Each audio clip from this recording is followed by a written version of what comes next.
Hello everyone. Welcome back to my B&B Today spoiler channel. I hope everyone is having a wonderful day. The bold and the beautiful B&B spoilers for Friday, August 21st, reveal that Ridge Forrester, Torsten K., will find out something that catches him off guard. Will Spencer, Crew Morrow, and Melissa Dillon's, Sydney Bullock, trip to Bikini Bar will also take a wrong turn, so here's what B&B fans can expect. For starters, Daphne Rose Walton, Muriel Hilaire, will catch up with Ridge following his trip to Monaco. Ridge may sense that Daphne has a lot on her mind and wonder if everything's okay. Daphne may admit she walked out on Carter Walton, Lawrence St. Victor, and nearly left for Paris before coming to her senses. Ridge may be surprised to learn Carter and Daphne's marriage almost ended, but he'll think it's good news that she changed her mind and decided to stick around.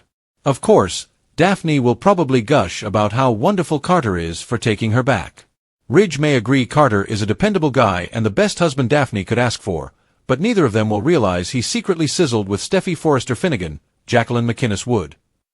As for Carter, he'll just have to hope Steffi stays quiet despite her guilt. Part of Steffi still feels like she needs to come clean to John, Finnegan, Tanner Novlin, but Carter made it clear that Finn could never know what happened. Now that both Carter and Steffi are getting their respective marriages back on track, there'll be a lot riding on their ability to keep their mouths shut. At Bikini Bar, Will and Dylan will have an uncomfortable encounter with R.J. Forrester, Brian Nicoletti, and Electra Forrester, Linnea Grace. Electra and R.J. may be there to celebrate if they get the official green light on the new youth line centered around Electra. Whatever the case, R.J. and Electra will bump into Will and Dylan, so there'll be plenty of tension. Will and R.J. may manage to hold themselves back from punching each other, but there are sure to be some insults exchanged. The bold and the beautiful spoilers say Electra and Dylan will share some tense moments as well, so stay tuned to see just how disastrous this outing will get. Los Angeles has never felt smaller. On today's episode, the walls of the Forrester mansion practically vibrate with tension as Ridge Forrester receives news that will send shockwaves through every corner of the Forrester empire, and two names nobody expected to matter, Dylan and Will, collide in the kind of disaster only a daytime soap could cook up on a Friday afternoon. Grab your coffee. This one's a doozy. The calm before the storm. The episode opens, as so many do, with sunlight pouring through the windows of the Forrester Creations design office. Ridge is hunched over a sketchpad, his brow furrowed in that familiar way that tells longtime viewers he's either designing a showstopper gown or wrestling with a decision that will upend someone's life. Today, it's a little of both. Eric drifts in with 2 cups of coffee, setting one in front of his son without a word. It's a quiet moment, the kind the show loves to use as the calm before an inevitable storm. Ridge glances up, murmurs a thank you, and goes back to his sketch. For about 90 seconds, everything is fine. Then the door bursts open. It's Carter, phone in hand, his expression unreadable in that loyally way he's perfected over the years.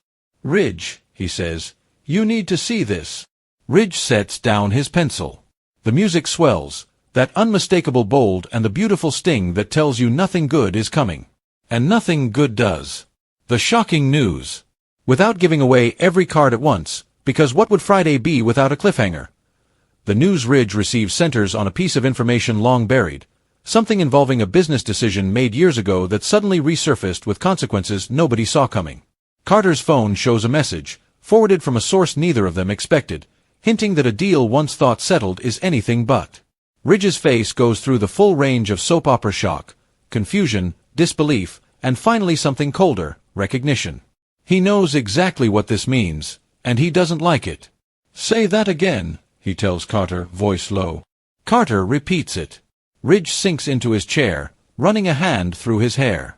For a man who has weathered decades of Forrester family chaos, corporate takeovers, sabotage, secret paternity reveals, more broken engagements than anyone can count, this news manages to rattle him in a way viewers haven't seen in ages. "This changes everything," he finally says. Carter, ever the voice of caution, urges patience. "We don't know the full story yet." But Ridge is already reaching for his phone, already dialing, already setting in motion a chain of events that will ripple through the rest of the episode, and, if the preview teasers are to be believed, well into next week. Meanwhile, across town. While Ridge processes the bombshell, the show cuts, as it always does, to a seemingly unrelated storyline that will, by the end of the hour, turn out to be anything but unrelated. This is where Dylan and Will enter the picture. Dylan, a sharp-tongued newcomer who's been circling the edges of the canvas for the past few weeks, has finally worked up the nerve to confront Will about the rumors that have been swirling since their last run-in at Il Giardino. Will, for his part, has been doing his best to avoid this exact conversation, ducking out of parties early and conveniently developing a habit of just missing Dylan's calls. Today, though, there's no escape. The two find themselves face-to-face in the parking garage beneath the Forrester building, a setting the show loves for exactly this kind of confrontation, all cold concrete and echoing voices, nowhere to hide. "We need to talk," Dylan says, arms crossed, blocking Will's path to his car. Will lets out a short laugh, the kind that has zero humor in it. "There's nothing to talk about." "Really?" "Because it seems like there's plenty." What follows is 5 minutes of the kind of dialogue that makes soap fans reach for the rewind button. Accusations flying, old grievances resurfacing, half-truths finally cracking open into something closer to the truth. Dylan accuses Will of going behind their back, of choosing convenience over honesty, of letting a situation spiral specifically because it was easier than confronting it head-on. Will, cornered, fires back with accusations of his own, that Dylan has no right to demand answers, that Dylan's own hands aren't exactly clean, that this disastrous encounter, as the recap teasers so dramatically put it, has been a long time coming and neither of them should pretend otherwise. Voices rise. A car alarm goes off. Whether from someone leaning against a bumper in frustration or simple soap opera symbolism is left ambiguous. By the time security shows up to see what the commotion is about, both Dylan and Will are breathing hard, glaring at each other, the truth only half-spoken but the damage very much done. "This isn't over," Dylan warns, storming off.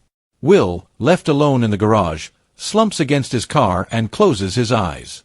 Whatever just happened, it's clear this confrontation isn't the end of the story. It's the beginning of a much bigger mess. Back at Forrester Creations.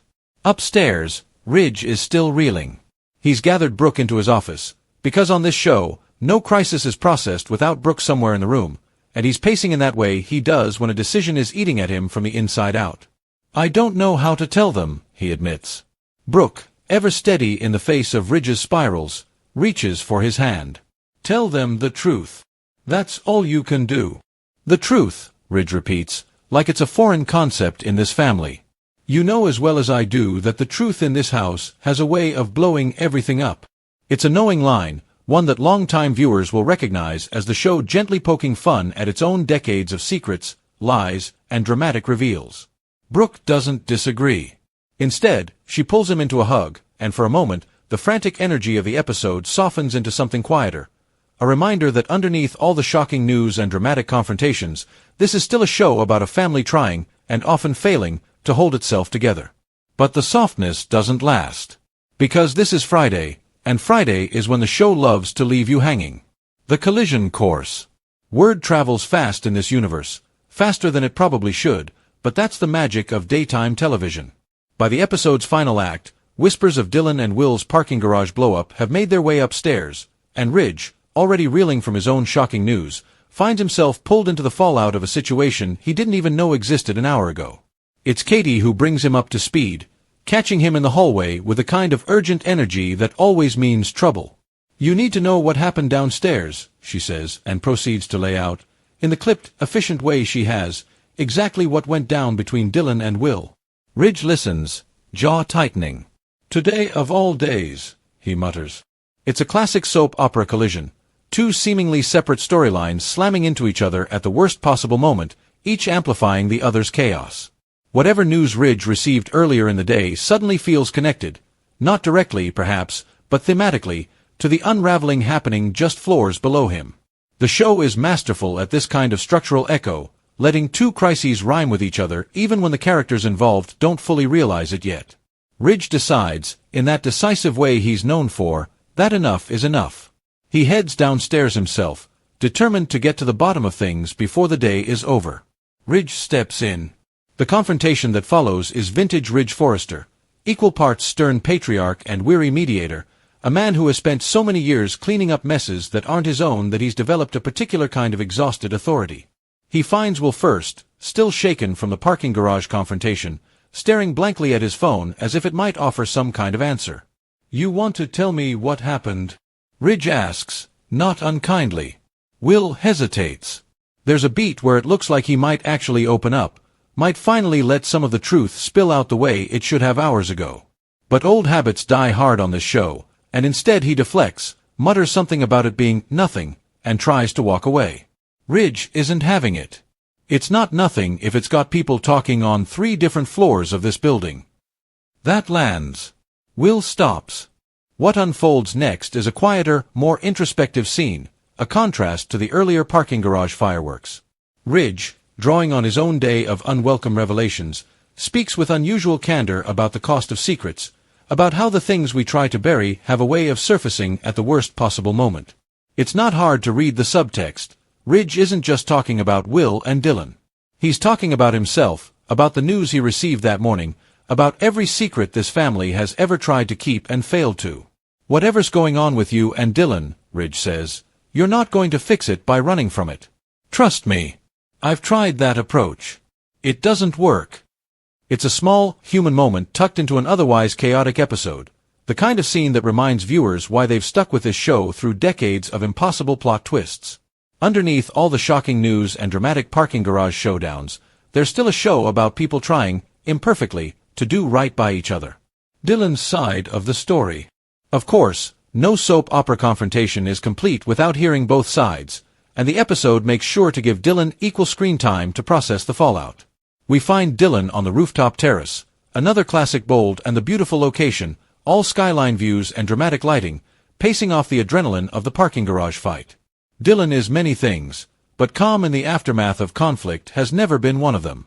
It's Carter who finds Dylan up there, drawn by nothing more than instinct and the kind of narrative convenience that keeps every character perpetually in the right place at the right time.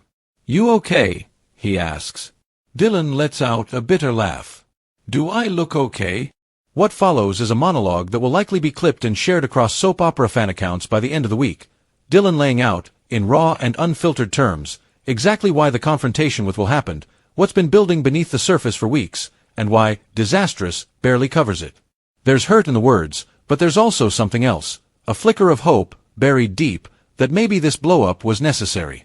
That maybe some things have to break before they can be fixed. Carter, ever the steady presence, doesn't offer easy answers. He just listens, really listens, in a way that feels almost old-fashioned in a genre built on dramatic interruptions and shocking twists. By the end of the conversation, Dylan seems, if not okay, then at least a little less alone. The episode's final twist. Just when it seems like the day might end on that note of fragile calm, the show does what it always does best. It pulls the rug out. As the credits music begins to swell, that unmistakable cue that something big is about to drop, Ridge receives a second piece of news, this one arriving via a phone call he clearly wasn't expecting. His face, so carefully composed throughout the episode, finally cracks. Whatever's on the other end of that call, it's bigger than anything that came before it. The screen cuts to black before we hear a single word of the conversation. It's the kind of ending Bold and the Beautiful has perfected over its long run. No resolution, no closure, just a perfectly placed cliffhanger designed to have viewers counting down the hours until Monday's episode. Ridge's shocking news from the morning suddenly feels like only the first domino in a chain that's about to topple through the rest of the cast. And Dylan and Will's disastrous parking garage encounter, rather than being a contained, one-episode blow-up, looks primed to ripple outward into everyone's business by the start of next week. What it all means going forward. If today's episode is any indication, the show is setting up one of its patented slow-burn story collisions, the kind where two seemingly unconnected plotlines spend weeks circling each other before crashing together in a way that makes total sense in hindsight, even if it felt like a stretch in the moment. Ridge's mystery phone call is almost certainly going to be the engine driving next week's episodes, and it wouldn't be surprising if it connects, directly or thematically, to whatever's brewing between Dylan and Will. This show has never met a coincidence it couldn't turn into a full-blown crossover storyline, and Friday's episode has all the hallmarks of a setup for exactly that kind of sprawling, multi-character reckoning. Meanwhile, expect the fallout from the parking garage confrontation to linger. Soap opera fights are rarely one and done. They simmer, they get talked about by everyone in the building, and they eventually explode again. Usually at a wedding, a gala, or some other event with a guest list too large for anyone's own good. Given the show's love of dramatic set pieces, don't be shocked if Dylan and Will's next confrontation happens in front of a much bigger audience. And Ridge. After a day like this, it's hard to imagine him staying on the sidelines for long. Whatever news is coming next, it's a safe bet he'll be right in the middle of it. For better or, far more likely on this show, for much, much worse. Final thoughts. Friday's episode delivered exactly what fans tune in for. High-stakes family drama, a gut-punch confrontation between characters whose tension had been quietly building, and a final scene twist engineered to make the weekend wait feel unbearable. Ridge's shocking news, still only half revealed, promises to reshape the show's landscape in the episodes ahead, while Dylan and Will's disastrous encounter proves that even the most avoidable conversations eventually catch up with you. Usually in the worst possible location, in front of the worst possible witnesses. One thing's for certain, this is a soap, and on a soap, nothing stays buried for long. Whatever Ridge just learned, and whatever Dylan and Will are still hiding from each other, it's only a matter of time before it all comes spilling out, probably in the middle of somebody's engagement party. Until then, mark your calendars, set your DVRs, and brace yourselves. Monday can't come soon enough.